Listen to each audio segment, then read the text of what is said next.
দুধের বাচ্চাটারে টেনে নিয়ে তেলের মধ্যে ছেড়ে দাও। কল্পনা করতে পারেন? দুধের বাচ্চাকে মায়ের বুক থেকে ছিনিয়ে নিয়ে তেলের মধ্যে ফেলাচ্ছে, বাচ্চাটা রোস্ট হয়ে যাচ্ছে, আর বাচ্চাটা বড় মানুষের মতো মাকে বলছে, মা চিন্তার কারণ নাই, এটা উত্তপ্ত তেল নয়, এটা জান্নাতের বাগান। ভয় নাই মা, তুমি চলে আসো, তুমিও লাফিয়ে পড়ো, শাহাদাতের পেয়ালা থেকে মিষ্টি সুধা পান করো। ফেরাউন বলল, তোর ইমান কত আমি দেখে নেব। এই মহিলাটাকেও উত্তপ্ত তেলের মধ্যে ছেড়ে দেয়। বাকি রইল ফেরাউনের বউ আসিয়া। আসিয়ারে ফেরাউন বলল, আসিয়া এক আল্লাহর ইবাদত ছাড়ো, আমারে সেজদা দাও। আসিয়ারও এক কথা, জীবন দিব ঈমান দিব। ফেরাউন বলে, আসিয়া তোরে উলঙ্গ করব, বউ হয়েছিস, আই ডোন্ট কেয়ার। হাজার হাজার মানুষের সামনে নিজের বউকে উলঙ্গ করলো। তক্তার মধ্যে উলঙ্গ বউকে শুইয়ে হাতের মধ্যে পেরেক ঢুকালো, পায়ের মধ্যে পেরেক ঢুকালো, এক একটা পেরেক ঢুকায় তক্তার মধ্যে ছিদ্র হয়ে ঢুকে আর ফিনকি দিয়ে রক্ত বেরোয়। আসিয়া চিৎকার মারে। ফেরাউন বলে, তাড়াতাড়ি আসিয়ারে তেলের মধ্যে ফেল। আল্লাহ বললেন, জিব্রাইল যা, জান্নাতটা তুলে নিয়ে আসিয়ার চোখের সামনে ধর। আমার আসিয়া জান্নাত দেখে দেখে যেন আমার কাছে আসে। গোটা বিশ্বের সব মুমিন নারীদের জন্য আল্লাহ ফেরাউনের বউকে মডেল বানিয়েছে। কি নাম? আসিয়া। এই জন্য আসিয়াকে রব্বুল আলামিন গোটা বিশ্বের সব নারীদের জন্য মডেল বানালেন। তার মানে কাফেরের বউ মুমিন নারীদের মডেল। আবার নবীর বউ লূত আলাইহিস সালামের বউ, নূহ আলাইহিস সালামের বউ কাফের নারীদের মডেল। সুবহানাল্লাহ কইবেন না? এজন্য ইসলাম হচ্ছে অনেক ব্রড মাইন্ডেড। এই কোরআনের মধ্যে আল্লাহ সব দিয়েছে, আপনার যা দরকার। ফেরাউনের স্টোরিগুলো কোরআনের ভেতরে আছে না নাই? নূহ আলাইহিস সালামের ঘটনা আছে না নাই? তো বাচ্চাদেরকে সিংহ মামার গল্প, বিলায়ের গল্প না শোনায় কোরআনের গল্প শোনাবেন। কোরআন হচ্ছে আমাদের জন্য সমাধান। যা দরকার সব দিলেন। সাগরের অতল গহ্বরে কি আছে, প্রশান্ত মহাসাগরের নিচে কি আছে, আল্লাহর কোরআনে আছে না নাই? আল্লাহ বললেন, সাগর জলের অতল গহ্বরের কথা বললাম, পৃথিবীর মধ্যে যা যা আছে, সাগরের কথা, মরুভূমির কথা, পাহাড়ের কথাও বললাম। বড় বড় পাহাড়ের কথাও কোরআনে আছে না নাই? এজন্য কোরআন হচ্ছে আমাদের জন্য সমাধান। আপনি যত বিপদেই পড়েন, কোরআনের ভেতরে সমাধান আছে না নাই? এজন্য আল্লাহ কোরআনের প্রথম কথা বললেন, ইকরা বিসমি রাব্বিকাল্লাযী খালাক, খালাকাল ইনসানা মিন আলাক। পড়ো তোমার প্রভুর নামে, যিনি সৃষ্টি করেছেন। কোরআন মানতেই হবে, কোরআন আপনাকে বুঝতেই হবে। কোরআন পড়লে আপনার জান্নাতি বানায় দিবে কে? বিশ্বনবীর হাতে একবার বল্লা পোকা কামড় দিল, ব্যথার চোটে নবী কাতরায়। মা আয়েশারে বললেন, আয়েশা লবণের পানি গরম দাও, হাতের মধ্যে ঢালো। বিশ্বনবী সূরা ফাতিহা পড়তে লাগলেন আর ফু দিতে লাগলেন। মা আয়েশা লবণের পানি ঢালতে লাগলেন। মা আয়েশার লবণের পানি ঢালাও শেষ, বিশ্বনবীর সূরা ফাতিহা পড়াও শেষ, আঙ্গুলের ব্যথাও। মা আয়েশা বললেন, নবী আপনি সূরা ফাতিহা পড়ে ফু দিলেই তো ভালো হয়ে যায়, আমারে কষ্ট দিলেন কেন? আমারে লবণের পানি গরম করতে বললেন কেন? বিশ্বনবী বললেন, আয়েশা লবণের পানির মধ্যে সোডিয়াম ক্লোরাইড আছে। লবণের ভিতরে কি থাকে? সোডিয়াম ক্লোরাইড থাকে। এটা আপনার পেইন কিলারের কাজ করবে। ব্যথার মধ্যে লবণ সিদ্ধ দিয়ে পানি ঢালেন, সুস্থ করে দিবে কে? আয়েশা, এই পানি দিয়ে চিকিৎসা হয় আর সূরা ফাতিহা পড়ে ঝাড়ফুঁক হয়। চিকিৎসার ঝাড়ফুঁক দুইটার সমন্বয়ে রোগ ভালো করে কে? সমন্বয়ে রোগ ভালো করে কে? বিশ্বনবীর সাহাবারা সফরে গেলেন, পথিমধ্যে দেখলেন অনেক মানুষের ভিড়। মানুষকে সরিয়ে এক সাহাবী ভেতরে ঢুকলেন। ঢুকে দেখে এক লোক শুয়ে আছে, সবাই মন্ত্র পড়ে ফু দেয়, সুমন্তর সু, কালী কুত্তার গু। সাহাবী বললেন, কি হয়েছে তোমাদের? লোকেরা বলল, যেই লোকটা শুয়ে আছে আমাদের নেতা, একটা অজগর সাপ পাইথান কামড় মেরেছে, আমাদের নেতা মরে যাবে, আমাদের সুমন্তর সু, কালী কুত্তার গু, এগুলো দিয়ে কিচ্ছু হচ্ছে না, কি করি? সাহাবী বলেন, আমার কাছে এমন এক জিনিস জানা আছে, যেটা পরে ফু দিলে ভালো করবে কে? ওরা বলতে লাগলো, তাহলে তুমি করো। সাহাবী কয়, না করুন না, শর্ত আছে। কি শর্ত? 100 ছাগল দিবা। সবাই চিন্তা করলো, যেটা অসুস্থ আমাদের নেতা, নেতা মরে গেলে আমরা হয়ে যাবো খেতা। ছাগলের কোনো সমস্যা নাই। বাড়ি বাড়ি ছাগল তুলতে শুরু করলো। এক পাল ছাগল তোলা হয়ে গেল। এবার সাহাবীরা ডেকে বলে, যাও ঝাড়ফুঁক করো। বিশ্বনবীর সাহাবী ওযু করে জিজ্ঞেস করলো, কোন জায়গায় কামড় দিয়েছে? পায়ের এই জায়গায় কামড় দিয়েছে। বিশ্বনবীর সাহাবী একবার সূরা ফাতিহা পড়ে ফু দিলেন, বন্ধ চক্ষুটা মুহূর্তের মধ্যে খুলে যায়। আবার ফু দেওয়ার পরে শোয়া থেকে বসে যায়। তৃতীয়বার ফু দেওয়ার পরে দাঁড়াইয়া হাঁটতে শুরু করছে, আল্লাহু আকবার। সব তো টাসকি খেয়ে গেছে। সাহাবা কয়, টাসকি পরে খাইও, আগে ছাগল দাও। 100 ছাগল নিয়ে বাপের বেটার মতো মদিনায় ফিরে আসতেছে। মাঝ পথে সাহাবাদের পেটে প্রচন্ড ক্ষুধা, কয়েকটা ছাগল জবাই করেও খাইছে গোশত। এখন চিন্তা করলো, হায় রে, কোরআন বেচা যে ছাগল লইলাম, এটা জায়েজ হয়েছে কিনা খাওয়াটা? বিশ্বনবীর মাসালা জিজ্ঞেস করার দরকার আছে না নাই? মদিনায় যে বিশ্বনবীর দরবারে হাজির, সালাম দেয়, ও নবী, সফর থেকে এসেছি, 100 ছাগল এনেছি, ফাতিহা দিয়ে ঝাড়ফুঁক করেছি, জায়েজ হয়েছে কিনা বলেন। ছাগলের গোশত সবার পেটে ঢুকে গেছে আমাদের। বিশ্বনবী বললেন, জায়েজ হয়েছে মানে কোরআনের দাম বাড়ায় আসছো মিয়া, ছাগলের গোশত কিছু থাকলে আমার ঘরেও দিও। আল্লাহু আকবার। এজন্য ঝাড়ফুঁক আছে যেখানে আমরা আছি, কিন্তু সেই ঝাড়ফুঁক হইতে হবে কোরআন দিয়ে। কি দিয়ে? নাকি সুমন্তর সু? মনে থাকবে, মনে থাকবে। আমি শুরুতে সূরা লোকমান থেকে একটা আয়াত তেলাওয়াত করেছি। এই সূরা লোকমানের আলোকে কিছু কথা আপনাদের সাথে শেয়ার করব। লোকমান আল হাকিম, আল্লাহ ওনাকে অনেক জ্ঞান দিয়েছেন, অনেক বুদ্ধিমত্তা দিয়েছেন, অনেক মেধা দিয়েছেন, অনেক প্রজ্ঞা দিয়েছেন। উনি ওনার ছেলেকে 10টা উপদেশ দিয়েছেন। এই উপদেশ বাণীগুলো আল্লাহর কাছে এত ভালো লেগেছে, আল্লাহ সরাসরি কোরআনের মধ্যে উপদেশগুলো তুলে ধরেছে। মহামূল্যবান উপদেশ বাণী। এখানে বাবা যারা এসেছেন, আপনারা সবাই আপনাদের ছেলেদেরকে এই উপদেশগুলো দিতে হবে। এখন থেকেই তাদেরকে কোরআন শিখাতে হবে। এখনো তারা নামাজ ফরজ না, রোজা ফরজ না, বড় হয় নাই, আমল নামা শুরু হয় নাই, কিন্তু জন্মের পরেই আজান। কারণ ইসলামটাকে কানের সামনে তুলে ধরো। 7 বছর বয়স হয়েছে, একটা সুন্দর নাম রাখো। সুন্দর নামের দরকার আছে না নাই? এখন অনেক বাসায় গেলে বাচ্চাদের এমন নাম শোনা যায়, অবাক হয়ে যায়। চাচা গ্রাম থেকে শহরে আসছে ভাতিজার সাথে দেখা করতে, গ্রাম থেকে শাকসবজি নিয়ে আসছে। তো যাওয়ার পরে ভাতিজা নাস্তা দিচ্ছে চাচাকে, চাচা খান। চাচা নাস্তা খায় আর বলে, অনেকদিন পরে আসছি, তোমার নাকি 1 ছেলে 1 মেয়ে, আমার সাথে তো কোনোদিন দেখা হয় নাই, ডাকো না, একটু দেখা করি। ভাতিজা ওদেরকে ডাক দিছে, ব্রাশ ফায়ার। ব্রাশ ফায়ার শুই না, চাচা খানা থুইয়া দিছে দৌড়। ভাতিজা বলে, চাচা দৌড়ায়েন না, চাচা আইজো দৌড়, কাইলো দৌড়, জনমের দৌড়। চাচাও দৌড়ায়, ভাতিজাও দৌড়ায়। চাচা কয়, ভাতিজা বয়স আমার 80, আমারে তুই ব্রাশ ফায়ার করিস না। ভাতিজা বলে, চাচা এই ব্রাশ ফায়ার, এই ব্রাশ ফায়ার না, ছেলের নাম ব্রাশ, মেয়ের নাম ফায়ার। যে বলছে ছেলে মেয়েরে ডাকো, তো ভাতিজা বলছে ব্রাশ ফায়ার। কপাল পোড়া, এরকম নাম আছে না নাই? আহাব্বুল আসমা ইলাল্লাহ আব্দুল্লাহ, আব্দুর রহমান। আল্লাহর কাছে সবচাইতে প্রিয়তম নাম হচ্ছে আব্দুল্লাহ আর হচ্ছে আব্দুর রহমান। এই নামগুলো রাখতে রাজি আছেন তো? ছেলে যত ছোটই হোক, তার কানে আপনি ইসলাম পৌঁছে দেন, জন্মের পরে কানে আজান দেন, বয়স যখন 7 দিন আকিকা দেন। আকিকা অনেকে দেরি করে দেয়, কুরবানির সাথে দেয়, হ্যাঁ আদায় হবে, কিন্তু 7 দিনে দিলে সুন্নাত সম্মত আদায় হবে, ঠিক কিনা? 7 দিনে দিবেন, আকিকা দিবেন, কোরআন শিখাবেন।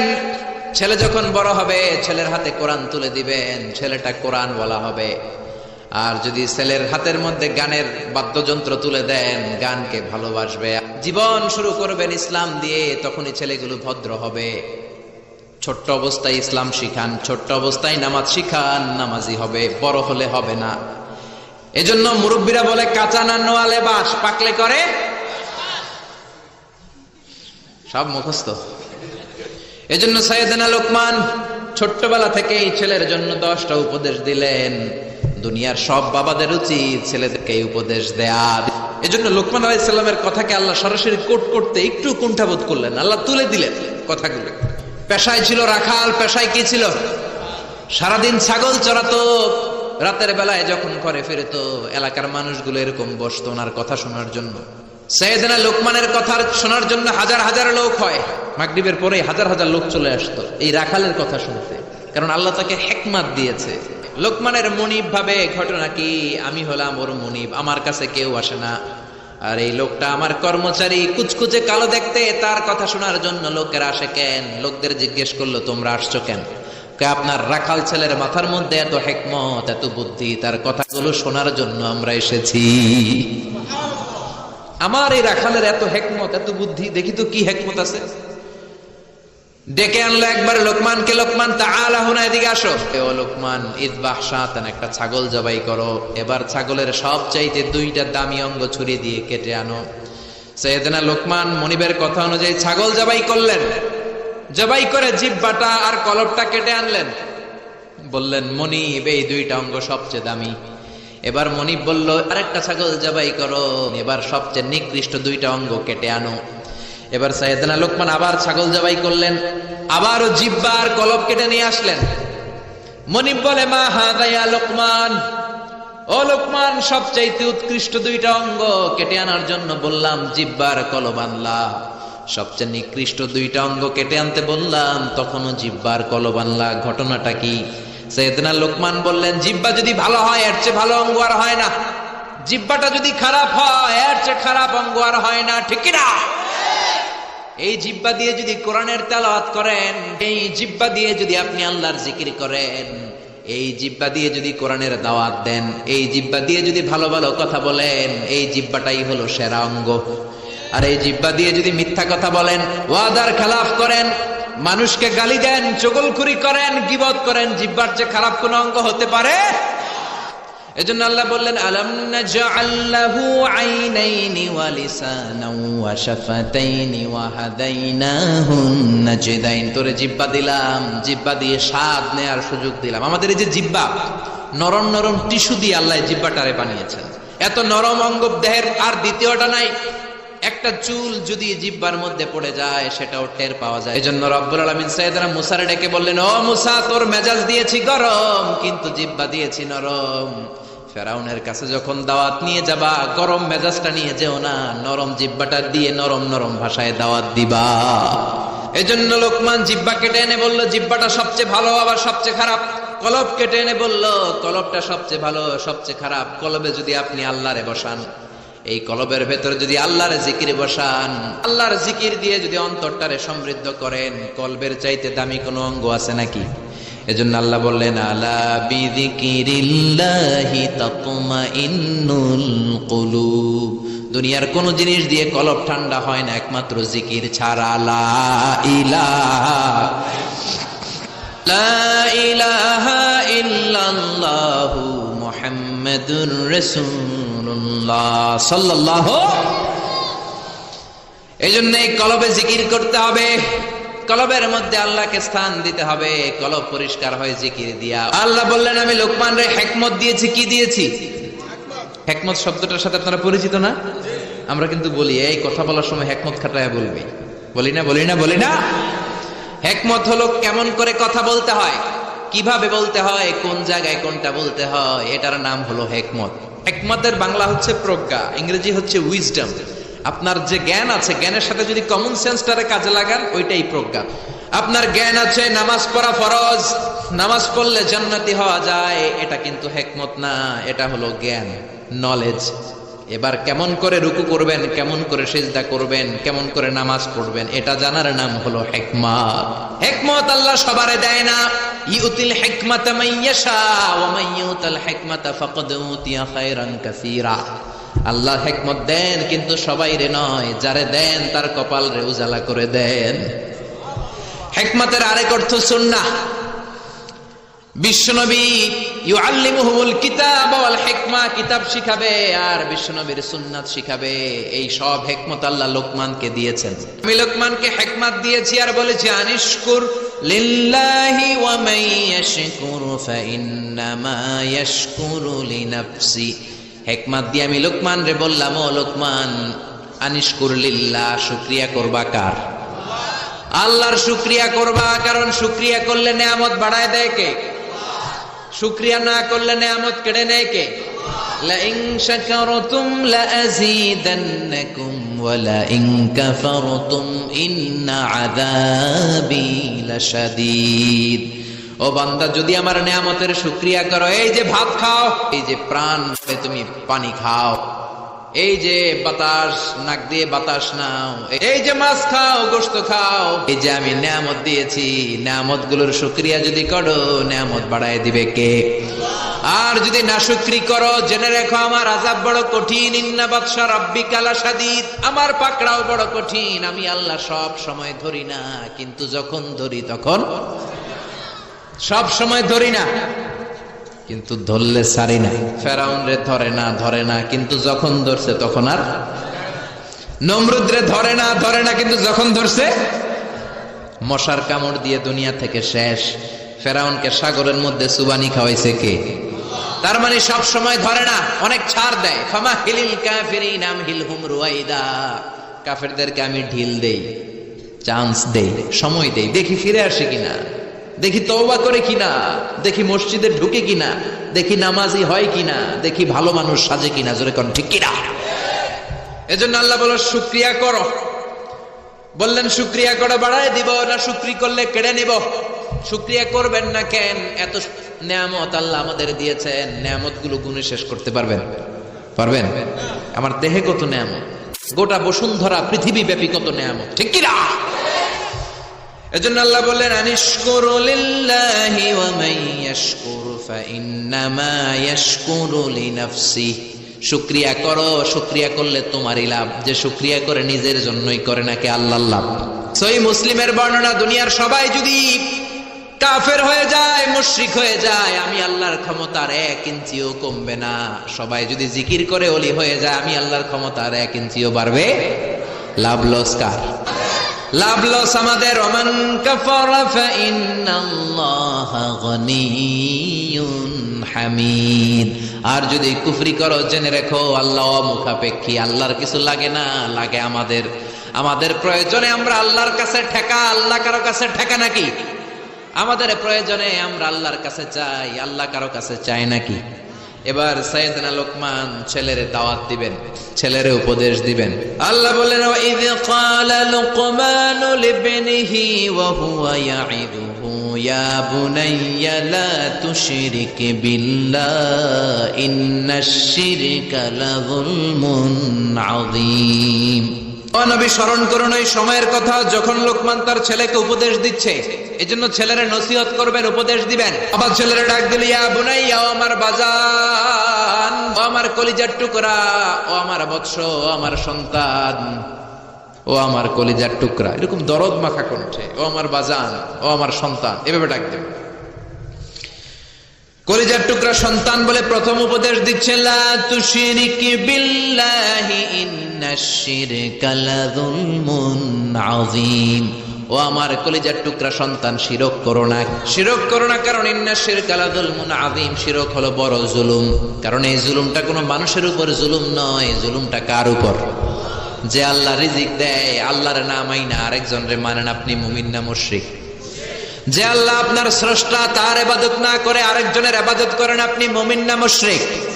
এজন্য বললেন লা তুশরিক বিল্লাহ, শিরক করো না। এই শিরক যদি আপনি করে ফেলেন, আপনার সব শেষ। এজন্য প্রথমে শিরকের কথা বললেন। বিশ্বনবী বললেন আখফা মিন দাবিবিন নামাল, পিঁপড়ার চেয়েও গুটি গুটি পায়ে তোমার দেহের ভেতরে এই শিরক নামক ভাইরাস ঢুকে তোমার ঈমানকে সারখার করে দিবে, ঠিক কি না? আমরা যখন নামাজে দাঁড়াই, আল্লাহ বলে নামাজ পড়ে পড়িস, আগে বল শিরক করস কিনা। আমরা বলি ওয়াজ্জাহাতু ওয়াজহিয়া লিল্লাযী ফাতারাস সামাওয়াতি ওয়াল আরদা হানিফাও ওয়া মা আনা মিনাল মুশরিকিন। আমরা বলি ও আল্লাহ, ওয়া মা আনা মিনাল মুশরিকিন, আমরা শিরক করি? শিরক করি না, কোন সুবহানাল্লাহ। এজন্য আল্লাহ বললেন ইন্নাল্লাহা লা ইয়াগফিরু আন ইউশরাকা বিহি ওয়া ইয়াগফিরু মা দুনা যালিকা লিমান ইয়াশা। আল্লাহ সব গুনাহ মাফ করেন, কিন্তু শিরকের গুনাহ মাফ করেন। এজন্য হাদিসে কুদসিতে আল্লাহ বললেন পাহাড় পরিমাণ গুনাহ নিয়ে যদি কিয়ামতের দিন আমার সামনে হাজির হয়ে যাও, ওই গুনার মধ্যে যদি শিরকের গুনাহ না থাকে, আমি আল্লাহ পাহাড় পরিমাণ ক্ষমার দয়া নিয়ে তোর কাছে হাজির হয়ে যাব। এজন্য আল্লাহ ফরমান লা ইন আশরাকতা লা ইয়াহবাতান্না আমালুকা ওয়া লা তাকুনান্না মিনাল খাসিরিন। যদি কোনো ক্রমে শিরক করে ফেলো, তোমার সব আমলগুলো বাতিল করে দিবে কে? আল্লাহ। এজন্য শিরক করা যাবে? শিরক মানে আল্লাহর সমকক্ষ কাউরে মনে করা, আল্লাহর অংশীদার স্থাপন করা, আল্লাহর নামে কাউরে ডাকা, আল্লাহর মতো কাউরে ক্ষমতাবান মনে করা, এটা হচ্ছে শিরক। বুঝতে পেরেছেন? এজন্য প্রথমে ছেলেরা বললেন লা তুশরিক বিল্লাহ, আল্লাহর সাথে শিরক করবা না। শিরক হলো বড় অপরাধ, শিরক হলো মহা পাপ, সব পাপের বাপ। শিরক 3 ধরনের। প্রথমে শিরক 2 প্রকার, শিরকে আকবার, শিরকে আসগার। শিরকে আকবার মানে বড় শিরক, এই শিরক করলে আপনি মুশরিক। আবার নতুন করে কালিমা পড়তে হবে। এটা 3 ধরনের শিরক ফির রুবুবিয়্যা। রব হিসেবে মানতে হবে একজনকে, তিনি কে? আল্লাহর ছাড়া যদি অন্য কাউরে রব মানেন, আপনি মুমিন না মুশরিক? এজন্য কবরের প্রথম প্রশ্ন কি? মার রব্বুক। আপনি যদি কোন জানি না, কোনই আছে না নাই? এজন্য আল্লাহ ছাড়া কাউরে কোনোদিন রব মানা যাবে। 2 নাম্বার শিরকু ফিল উবুদিয়্যা। ইবাদত হবে একজনের, তিনি কে? এখন আপনি মসজিদেও যে আল্লাহর সেজদা দেন, আবার দরগায় যে মাজারে যেও আপনি সেজদা দেন, আপনি মুমিন না মুশরিক? শিরকে আসগর হচ্ছে ছোট শিরক। এটা করলে আপনি সাথে সাথে মুশরিক হবেন না, কিন্তু কবিরা গুনাহ হবে। আপনাকে তওবা করে ক্ষমা চাইতে হবে। চিল্লায়ে বলেন ঠিক কিনা? ছোট শিরকের মধ্যে 1 নাম্বার হলো রিয়া, সব লোক দেখানো। নামাজ পড়তে হবে একজনের জন্য, তিনি কে? এখন যদি আপনি লোক দেখানো নামাজ পড়েন, আপনি শিরক করে ফেললেন। বিষ্ণু বলেন, আমি আমার মৃত্যুর পরে তোমাদের ব্যাপারে সবচেয়ে যেই জিনিসটার আমি নবী ভয় পাই, সেটা হলো আর রিয়া, ছোট শিরক। মানুষ লোক দেখানোর জন্য কাজ করে। হজ করেছেন কারে দেখাইতে? কার খুশির জন্য? তো আপনি যে হজ করছেন, আপনি যে নামাজ পড়েন, আপনি যে তাহাজ্জুদে উঠে কাঁদেন, এটা নামের আগে লাগান কেন? আমলগুলো বাতিল হয়ে যাবে। হজ করেছে, নামের আগে হাজি না লেখলে উনি সাইতে ওড়ে। আপনি হজ করছেন কি আলহাজ লাগানোর জন্য? তা আপনি তো নামাজও পড়েন, নামের আগে মুসল্লি লাগান না কেন? আপনার নাম হবে আল মুসল্লি, আস-সাইম, আল মুজাক্কি, আলহাজ কুতুবউদ্দিন। কারণ আপনি নামাজ পড়েন, আপনি যাকাত দেন, আপনি রোজা রাখেন। শুধু হজটা লাগান কেন? কপাল পোড়া। হজ করেছেন আল্লাহর জন্য, খবরদার কোনোদিন নামের আগে আলহাজ লাগাবেন না। লাগাবেন? রিয়া সব শেষ করে দেয়। জাহান্নামের অতল গহ্বরে একটা জায়গা আছে, ওই জায়গাটার আগুনের এত তেজ, খোদ জাহান্নাম ওই জায়গা থেকে 70 বার দিনে পানা চায়। সাহাবারা বললেন, ওই জায়গায় কারা যাবে? বিশ্বনবী বললেন, যারা লোক দেখানো আমল করবে তারা যাবে। কয়টা বলবো? শিরকুল আসগার অনেক। তারপরে আছে আল হালাফ বিগাইরি ইসমিল্লাহ, আল্লাহ ছাড়া অন্য কারো নামে কিরা কাটা। আমাদের দেশে এগুলো আছে না নাই? কয় মাথার কসম, টুপির কসম, বিদ্যার কসম, মায়ের দুধের কসম, মসজিদের কসম, কোরআনের কসম, কোনো কিছুর নামে কসম কাটা যাবে না একজনের নাম ছাড়া। তিনি কে? আপনি বলবেন আল্লাহর কসম। আবার বারবার যারা কসম কাটে তাদের মধ্যে নেফাকি আছে। বারবার নয়, কোন একটা বিষয়কে এমফাসাইজ করার জন্য, গুরুত্ব বোঝানোর জন্য অনেক সময় কসম কাটা লাগে না? বিচারে সালিশে অনেক বিষয়ে কসম কাটা লাগে, তাকিদ দেওয়ার জন্য। তখন আপনি কসম কাটবেন একজনের নামে, তিনি কে? আল্লাহর নামে আপনি কসম কাটবেন। আল্লাহর নাম ছাড়া কারো নামে কসম কাটা যাবে। এরপরে ইতিয়ানুল আররাফিন, গণকের কাছে যাওয়া যাবে। অনেক গণক বাবা বাংলাদেশে আছে না নাই? গনে গনে নাকি সব বলে দেয়। বিশ্বনবী বললেন, মান আতা আররাফান, যে কোনো গণকের কাছে যায়, ফাসাআলাহু আন শাইইন, যে কিছু জিজ্ঞেস করে, গণকের কাছে যে জিজ্ঞেস করার সাথে সাথেই 40 দিনের আপনারা নামাজগুলারে বাতিল করে দিবে কে? গণক যা বলছে এটা বিশ্বাস করেন নাই, শুধু জিজ্ঞেস করছেন, 40 দিনের নামাজ বাতিল। আর গণক যা বলেছে যদি বিশ্বাস করেন, মুশরিকদের কাতারে আপনারা তুলে দিবে কে? এজন্য গণকের কাছে যাওয়া যাবে না। গণকরে যে বলবেন, ও গণক বাবা, আপনার চেম্বারে আপনি কি করেন? গণক বলবে, আমি ভবিষ্যতের সব কথা জানি, সব বলে দেই। এটা বললেই দিবেন এক থাপ্পড় 20 কেজি ওজনের। যদি বলে, এই থাপ্পড় দিলি কেন? বলবেন, তুমি তো গণক, ভবিষ্যৎ জানো। আজকে আমি এই সাথে থাপ্পড় দিবা, আগেই তো জানার কথা। তুমি না সব জানো, আমারে দেখে তুমি দৌড় দাও নাই কেন? ঠিক কিনা? এরপরে আত্মীয়ারা, বিশ্বনবী বললেন, লা তিয়ারাতা ফিল ইসলাম, ইসলামের শুভ অশুভ কিছু নাই। সুলক্ষণে কুলক্ষণে বলতে কিছু নাই, কুফা টুফা বলতে কিছু নাই। এই কুফা বলতে ইসলামে কিছু নাই। নতুন বউ আসছে বাড়িতে, মা চা বানায় খাও, বৌমা চা বানাইতে যায় ফ্রিজ ভেঙে ফেলছে, বউটা ভালো না, এটা কুলক্ষণ, এটা অপয়া।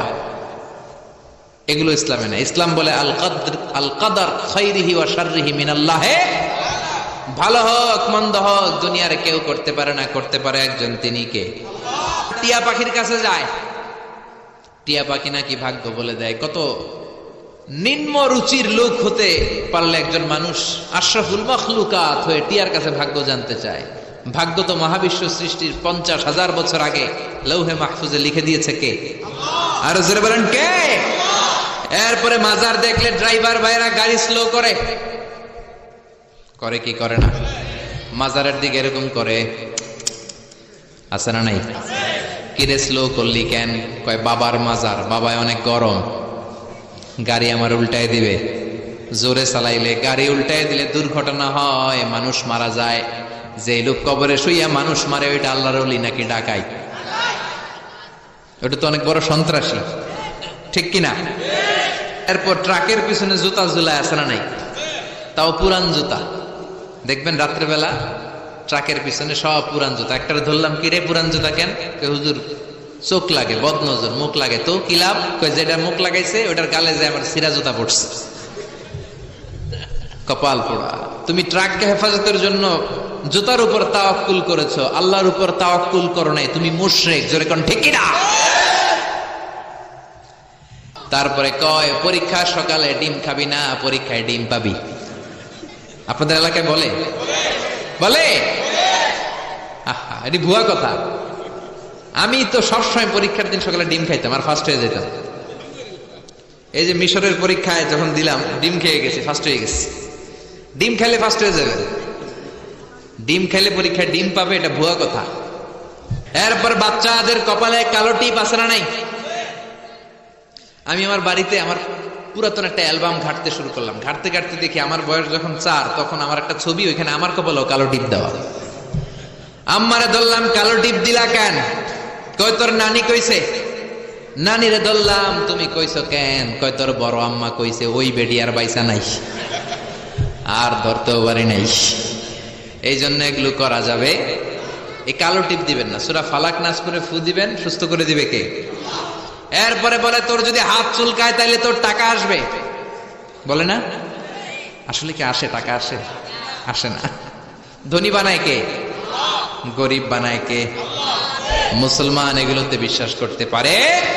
এজন্য লোকমান বললেন, লা তুশরিক বিল্লাহি ইন্নাশ শিরকা লাযুলমুন আযীম। খবরদার শিরক করো না, শিরক বড় অপরাধ। 2 নাম্বার, ইয়া বুনাইয়া ইন্নাহা ইন তাকু মিসকালা হাববাতিন মিন খারদালিন ফাতাকুন ফি সাখারাতিন আও ফিস সামাওয়াতি আও ফিল আরদি ইয়াতি বিহাল্লাহ ইন্নাল্লাহা লাতীফুন খাবীর। দ্বিতীয় উপদেশ দিলেন, বাবা ছোট্ট কোনো ভালো কাজ কিংবা মন্দ কাজ যদি করো, পাহাড়ে ঢুকেও যদি করো, আকাশে উঠেও যদি করো, জমিনের গর্তের মধ্যেও যদি করো, কেউ দেখে না, দেখে কে?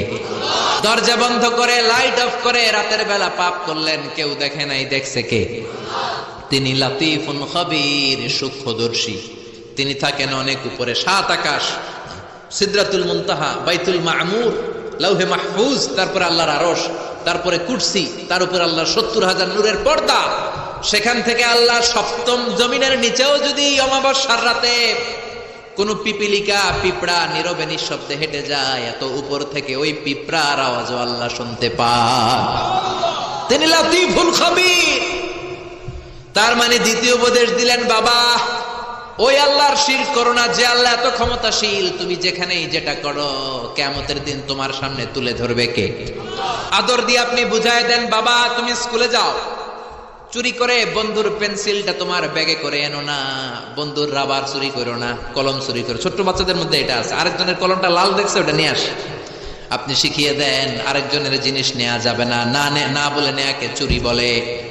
ও বাবা, রাস্তা দিয়ে তুমি হেঁটে যাও, আম গাছে আম পেকেছে, রাস্তায় কেউ নাই, টুক করে একটা আম পেড়ে ব্যাগের ভিতরে পড়েছো, কেউ দেখে নাই, দেখেছে কে? কিয়ামতের দিন বিচার আছে না নাই? ওই ছোট্টবেলা থেকেই এই তাকওয়া নামক সফটওয়্যার ব্রেনে ইনস্টল করে দেওয়ার দরকার আছে না নাই? তাকওয়া নামক এই সফটওয়্যার যদি ছেলের মাথায় ইনস্টল করে দেন, এই ছেলে আর কোনোদিন বেয়াদব হবে না, এই ছেলে বেনামাজি হবে না, এই ছেলে বেরোজগার হবে না, এই ছেলে ডাকাত হবে না। চিল্লা এখন ঠিক কিনা? 3 নাম্বার উপদেশ, ইয়া বুনাইয়া আকিমিস সালাতা ওয়া আমুর বিল মা'রুফি ওয়ানহা আনিল মুনকার। ইয়া বুনাইয়া, ও আমার ছেলে, আকিমিস সালাহ মানে কি? আউয়ালু মা ইউহাসাবু বিহিল আবদু ইয়াউমাল কিয়ামাতি আস-সালাহ। কিয়ামতের দিন প্রথম যে আল্লাহ হিসাব যেটার চাইবেন সেটা কি? নামাজ। নামাজের হিসাব যদি সহজ হয়, সব সহজ করবে কে? নামাজের হিসাব কঠিন হলে কঠিন করবে কে? 3 নাম্বার উপদেশ দিলেন, প্রথমে বললেন শিরক করো না, 2 নম্বরে বললেন আল্লাহ তো ক্ষমতাশীল, যাই করো না কেন আল্লাহ দেখে। 3 নম্বরে বললেন ওই আল্লাহর প্রথম আদেশ হলো নামাজ। এজন্য বিশ্বনবী বললেন মুরু সিবিয়ানাকুম বিসসালাতি হুম 7 সিনিন, ছেলের বয়স যখন 7 বছর নামাজের আদেশ দাও, 10 বছর হলে নামাজের জন্য শাসন করো, ঠিক কিনা? 7 বছরে আদেশ করবেন, সাথে সাথে নিয়ে যাবেন। 10 বছরের নামাজ না পড়লে শাসন করবেন, চোখ গরম করবেন, রক্তচক্ষু দেখাবেন, প্রয়োজনে পিটাবেন, তারপরেও নামাজে নেয়ার দরকার আছে না নাই? 7 বছর বয়স থেকে যদি আপনি নামাজের কথা বলেন, 10 বছর এমনি ছেলে পাক্কা নামাজি হয়ে যাবে, ঠিক কিনা? আর যদি 30 বছর বয়সে আমার কাছে পানি পড়ার জন্য আসেন, অনেকে বলে হুজুর সকালবেলায় ডাকি না, আমার ছেলে ঘুমায়, কি করুন? সকালবেলায় ঘুমায় ডাকি না তো সকালবেলায় ভূমিকম্প হইলে কি করবেন? কথা বলেন। সকালবেলায় ঘরে আগুন লাগছে, ওই দিন কি করবেন? না, ছেলেটা ঘুমাক না, একটু আগুন লাগছে তো কি হয়েছে, পুরা মরুক, তারপরও ঘুমাক, এরকম করবেন? দুনিয়ার আগুনের জন্য, দুনিয়ার আগুন থেকে বাঁচাতে হলে ছেলেকে যদি ডাকতে হয়, জাহান্নামের আগুন থেকে যদি বাঁচাতে চান, ডাকার দরকার আছে না নাই? আপনি একা নামাজ পড়লে হবে না, আশেপাশের বন্ধু বান্ধবদেরকে নিয়েও মসজিদে যাওয়ার দরকার আছে না নাই? একা পাপ থেকে বাঁচলে হবে না, সমাজটারও পাপ থেকে বাঁচানোর দরকার আছে না নাই? আপনি যদি বলেন আমি তো নামাজ পড়ি, এরা না পড়লে আমার কি, আমি পাপ করি না, ওদেরকে আমি বাধা দিব না, আমার কি? আযাব আর গজব আসলে আপনিও বাঁচবেন না, আপনি সবার আগে ভুগবেন, ঠিক কি না? লঞ্চের 2য় তলায় কিছু ভালো মানুষ ঘুমায়, লঞ্চের নিচের তলায় কিছু লোক লঞ্চের তলা ছিদ্র করতে আরম্ভ করছে। আচ্ছা, লঞ্চের তলা যদি ছিদ্র কেউ করে কি হয়? পানি ঢোকে, লঞ্চ ডুবে যায়। এখন 2য় তলার লোকেরা যদি ভাবে আমরা তো আরামেই আছি, আমাদের ওদেরকে ঠেকানোর দরকার নাই, লঞ্চ কি থাকবে না যাবে? এজন্য উপরের তলায় যারা ঘুমায় তাদের দায়িত্ব যারা নিচের তলায় ছিদ্র করে ওদেরকে বাধা দেয়া, ঠিক কিনা? যদি বাধা না দেয়, নিচের তলার লোকেরা যেমনি শেষ, উপরের লোকেরাও শেষ। নামাজিরা আপনারা যদি আশেপাশের লোকদেরকে নামাজের দাওয়াত না দেন, ভূমিকম্প আসলে শুধু ওই জালেমরা মরবে না, আপনারা আলেমরাও মরবেন, কোন ঠিক কিনা? জালেমও মরবে, আলেমও মরবে। এজন্য আল্লাহ বললেন ওয়াত্তাকু ফিতনাতাল্লাতী লা তুসিবান্নাল্লাযীনা যালামু মিনকুম খাসসা, ওই আযাবকে ভয় করো যে আযাব যখন আসে শুধু জালেমের উপর আসে না, আলেমের উপরও আসে, ঠিক কিনা? বাবা যারা আছেন নামাজের দাওয়াত দিবেন।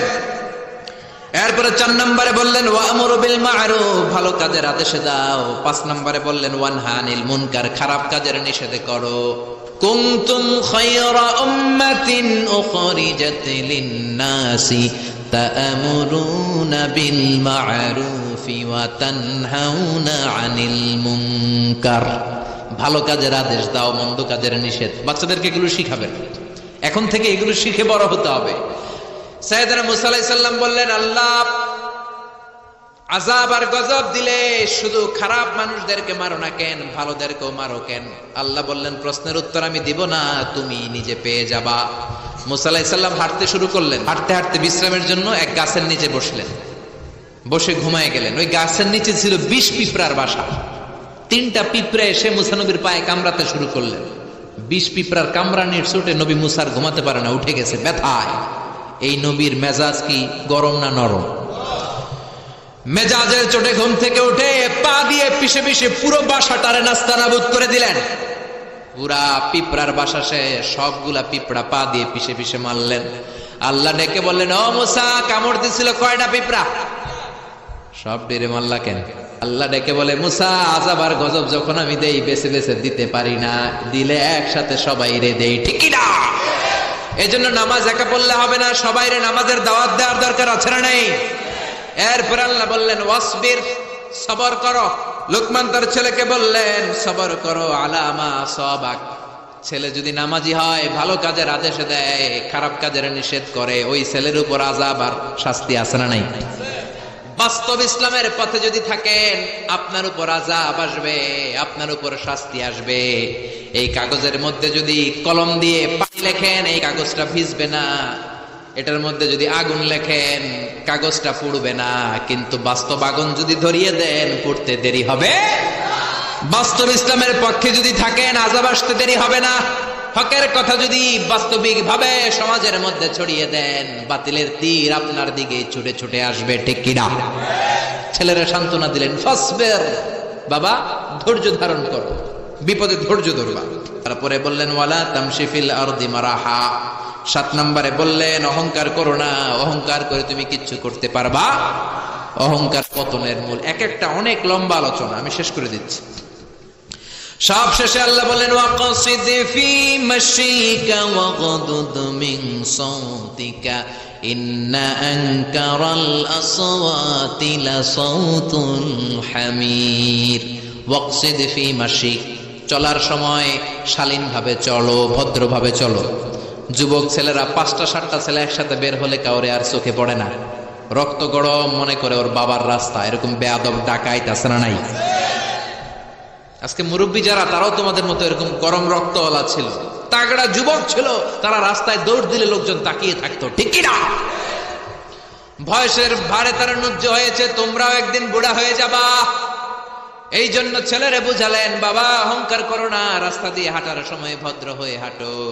আর ওয়াগদুদ মিন সাউতিক, উচ্চবাচ্য করো না। অনেকে আছে বড় গলায় কথা বলে, উচ্চ গলায় কথা বলে, ওইখান থেকে বলতেছে এখান থেকেও শোনা যায়, এরকম আছে না নাই? ছেলেরে শালীনতা শিখালেন, ছেলেগুলো এগুলো শিখাইতে হবে তো। এই জন্য বাবা ছেলেরে শিখাবেন ভদ্রভাবে রাস্তায় হাঁটো। গাড়িতে সিট পেয়েছো, 80 বছরের মুরব্বী সিট পায় নাই, তুমি যুবক মানুষ দাঁড়িয়ে যাও, মুরব্বী বাজারে বসতে দাও। ওই মুরব্বীর দোয়াতে তুমি আল্লাহর ওলি হয়ে যাবা, ঠিক কি না? ওয়াগদুদ মিন সাউতি, কণ্ঠটারে নিচু করো, মোলায়েম ভাষায় কথা বলো। ইন্না আনকারাল আসওয়াতি লাসাউতুল হামির, যারা বড় গলায় কথা বলে আল্লাহ তাদের গলাকে গাধার গলার সাথে তুলনা করেছে। এজন্য যত বাবা যারা এসেছেন ছেলেদেরকে উপদেশগুলো দিতে রাজি আছেন তো? ছেলেদেরকে কোরআন শিখাবেন না গান শিখাবেন? শিরকের ব্যাপারে সচেতন করবেন, সালাতের ব্যাপারে আদেশ করবেন, মেয়েদেরকে হিজাব পড়াবেন, আল্লাহর পরিচয়টা সবার আগে দিয়ে দিবেন। ভালো কাজের আদেশ যেন দেয়, নিজেও করে, অন্যেরও বলে, অন্যায় দেখলে যেন বাধা দেয়, শিখাইয়া দিবেন। মানুষের সাথে যেন মেলামেশা করে, ছেলে যেন সামাজিক হয়, অসামাজিক যেন না হয়। ভদ্র আচরণ করে, মোলায়েম কণ্ঠে কথা বলে, মুরব্বীদের সালাম দেয়। এই 10টা আইনার উপদেশমালা যদি কোনো ছেলে মেনে চলে, ওই ছেলেটারে ওলিদের শিরোমণি বানিয়ে দিবে কে? আমাদের ছেলে মেয়েরা অনেক সময় অসামাজিক হয়, আনসোশাল। সাইয়েদনা লোকমান হাকিম মানুষ তো, ছেলেরে বললেন অসামাজিক হয়েও না। কিছু লোক আছে সারা বছর গোমরা মুখ করে রাখে, একটাও হাসি দেন, এরকম আছে না নাই? বাংলা পাসের মতো এরকম করে রাখে মুখটা। বিশ্বনবী কাউরে দেখলে হাসি দিতেন, আগে আগে মানুষের সাথে মিশতেন, সালাম দিতেন, আর হাত বাড়িয়ে মুসাফা করতেন। সুবহানাল্লাহ। তার মানে জ্ঞানকে প্রয়োগ করার কৌশল হচ্ছে হিকমত। জ্ঞান প্রয়োগের বাস্তব কলা কৌশল, মেকানিজম জানার নাম হচ্ছে হিকমত। এই জন্য যারা কোরআনের দাওয়াত দেয়, যারা মুফাসসিরে কোরআন, যারা খতিব, যারা ইমাম সাহেব, আল্লাহ তাদেরকে বললেন দাওয়াত দেওয়ার সময় হিকমতের সাথে দিবা। উদউ ইলা সাবিলি রাব্বিকা বিল হিকমাতি ওয়াল মাউইযাতিল হাসানাতি ওয়াজাদিলহুম বিল্লাতী হিয়া আহসান। উদউ ইলা সাবিলি রাব্বিকা, আল্লাহর রাস্তায় দাওয়াত দাও। কিভাবে দিবা? বিল হিকমা, হিকমতের সাথে দিবা। এজন্য রব্বুল আলামিন আমাদেরকেও হিকমত দেখ, আমরা চাই কি চাই না? চাই কি চাই না? বাবা যারা এসেছেন ছেলেদেরকে উপদেশগুলো দিবেন তো?